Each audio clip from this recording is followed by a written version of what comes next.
మన దేశం రాజ్యాంగం ప్రకారం మన ఫెడరల్ వ్యవస్థ, అధ్యక్ష పరిపాలన కాదు, పార్లమెంట్ వ్యవస్థ మాది. రాష్ట్రాల ఎన్నికల ప్రభుత్వాలు ఆ రాష్ట్రానికి సంబంధించిన చట్టాలు చేసుకోవచ్చు. ఆ చట్టాలను ఆమోదించాల్సిన గవర్నర్ కేంద్ర ప్రభుత్వం ఏజెంట్ వ్యవహరిస్తున్నారు.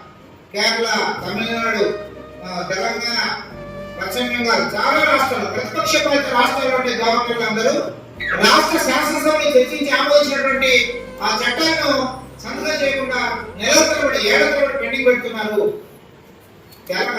తమిళనాడు ప్రభుత్వం సుప్రీంకోర్టుకి వెళ్ళి ఇదిగో కంట్రోల్ చేయని చెప్పేసి గవర్నర్ అటుపెట్టి వెళ్ళలేదు, 2 నెలల నుంచి పెట్టుకోలేదు అని చెప్పేసి తీర్పిస్తే ఆ తీర్పును సమీక్షించమని చెప్పేసి రాష్ట్రం ద్వారా సుప్రీంకోర్టు లేఖ పెట్టించింది.